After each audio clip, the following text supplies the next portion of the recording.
हम सबने ये नोटिस करा है कि क्रिप्टो करेंसीज का जो क्रेज है वो कम नहीं हो रहा बल्कि दिन पर दिन बढ़ ही रहा है, यानी राइज ही हो रहा है। हम सब में से काफी लोग क्रिप्टो करेंसी में इन्वेस्ट कर चुके हैं और काफी लोग इन्वेस्ट करने की सोच रहे हैं। पर डाउट्स यहाँ पे ये आते हैं कि क्या क्रिप्टो करेंसी टैक्सेबल है? अगर टैक्सेबल है तो क्या इंडियन गवर्नमेंट इसे असेट की तरह कंसिडर करती है या नहीं?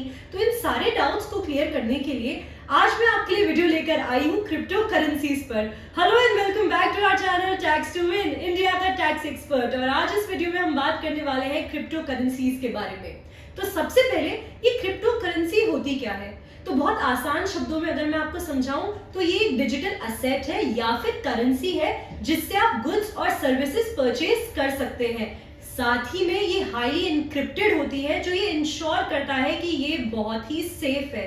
पर ट्रेडिशनल करेंसी और क्रिप्टो करेंसी में ये डिफरेंस है कि ट्रेडिशनल करेंसी को रेगुलेट करना और कंट्रोल करना ये सेंट्रल बॉडीज के हाथ में होता है, ये उनका काम है।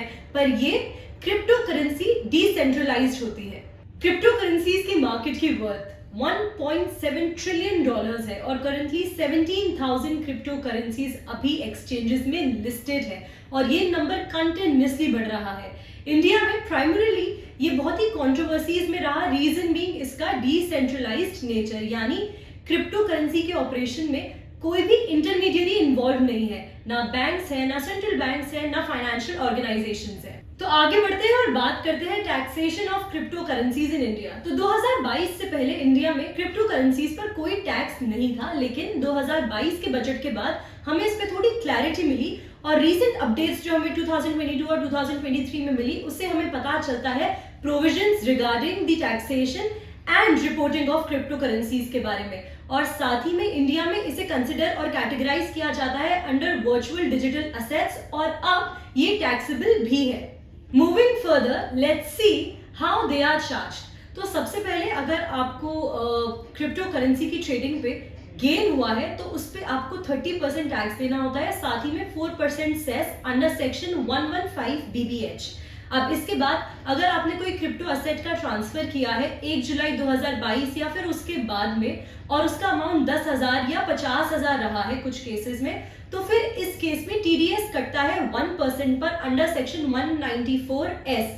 अब अगर एक इन्वेस्टर क्रिप्टो असेट का ट्रांसफर कर रहा है, भले ही फिर वो प्राइवेट हो या कमर्शियल हो, उस केस में भी क्रिप्टो टैक्स देना ही पड़ता है। अब जो टैक्स रेट है शॉर्ट टर्म या लॉन्ग टर्म कैपिटल गेन्स की वो सारी इनकम पे अप्लाई होती है और साथ ही में ये बिल्कुल सेम भी होती है। अब जो भी आपकी अर्निंग्स है ट्रेडिंग से, सेलिंग से या स्वैपिंग ऑफ क्रिप्टो करेंसीज से, इन सब पे फ्लैट 30% टैक्स लगता है plus 4% surcharge for both capital gains and business income.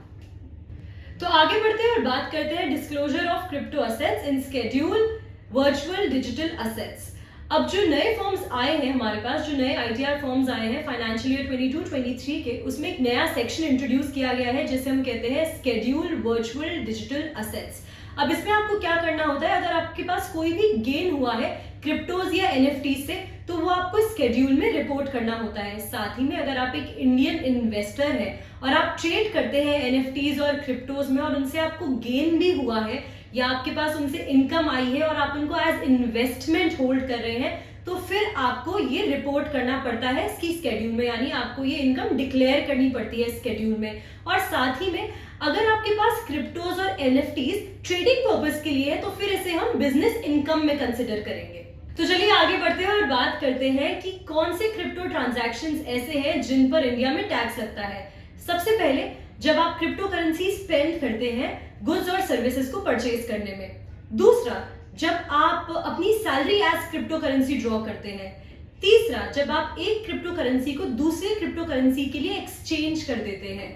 चौथा हमारे पास आता है जब आप क्रिप्टो करेंसी माइनिंग करते हैं। पांचवा हमारे पास है जब आपको crypto currency as payment receive हो रही है किसी सर्विसेज के लिए। सिक्स्थ है जब आपको crypto currency as gift receive हो रही है। सातवां हमारे पास है जब आप क्रिप्टो करेंसी की ट्रेडिंग करते हैं फिएट मनी यूज करके, यानी INR एक एग्जाम्पल है इसका। आठवां हमारे पास है रिसीविंग एयर ड्रॉप्स और लास्ट यानी नवा हमारे पास आता है staking crypto for earning the benefits of the stake. Next हमारे पास टॉपिक है TDS ऑन क्रिप्टो ट्रांजैक्शंस। अभी इंट्रोड्यूस किया गया है इन्वेस्टर्स और क्रिप्टो ट्रेडर्स के लिए जो एक्चुअली में जैसे ही ट्रांजैक्शन कैरी आउट करे वैसे ही टीडीएस 1% पे डिडक्ट हो जाए, और बायर की रिस्पॉन्सिबिलिटी है कि वो टीडीएस डिडक्ट करे अमाउंट पर before remitting it to the seller. अब वैसे इंडियन एक्सचेंज में तो टीडीएस ऑटोमेटिकली डिडक्ट हो जाता है, पर अगर आप ट्रेडिंग फॉरेन एक्सचेंज में कर रहे हैं तो फिर मैन्युअली टीडीएस डिडक्ट करके ही आईटीआर फाइल करनी होती है। अब P2P ट्रांजैक्शन की अगर मैं बात करूं तो इस केस में बायर को 1% पे टीडीएस डिडक्ट करना होता है, और साथ ही में फॉर्म 26QE या फॉर्म 26Q जो भी एप्लीकेबल हो वो फिल करना होता है। और ये जो रेट है 1% का, टीडीएस का ये जो 1% का रेट है, ये बायर और सेलर दोनों के लिए ही सेम होता है अगर क्रिप्टो टू क्रिप्टो ट्रांजैक्शन है तो ये थी हमारी video, how are crypto currencies taxed in India. तो अगर आपने क्रिप्टो करेंसी में इन्वेस्ट कर दिया है या आप करने की सोच रहे हैं तो याद रखिए कि क्रिप्टो करेंसी से हुए कैपिटल गेन्स को कंसिडर करना बहुत ही जरूरी है, और उससे भी ज्यादा जरूरी है कि आप अपनी आईटीआर फाइल कर दें अगर आपको पेनल्टीज से बचना है और इनकम टैक्स डिपार्टमेंट के नोटिस से बचना है, क्योंकि 31 जुलाई अब बिल्कुल पास नहीं है। तो 31 जुलाई का वेट ना करें, आज ही अपनी आईटीआर फाइल करें। कहीं पे भी कोई भी दिक्कत आए तो टैक्स टू विन से अपने ईसीएस बुक करें और रिलैक्स्ड फाइलिंग करें बिना किसी टेंशन के। तब तक के लिए मैं Priyanshi Keswani, I am signing off. I will see you in another video, and till then please like, share, comment and subscribe to our channel Tax to Win.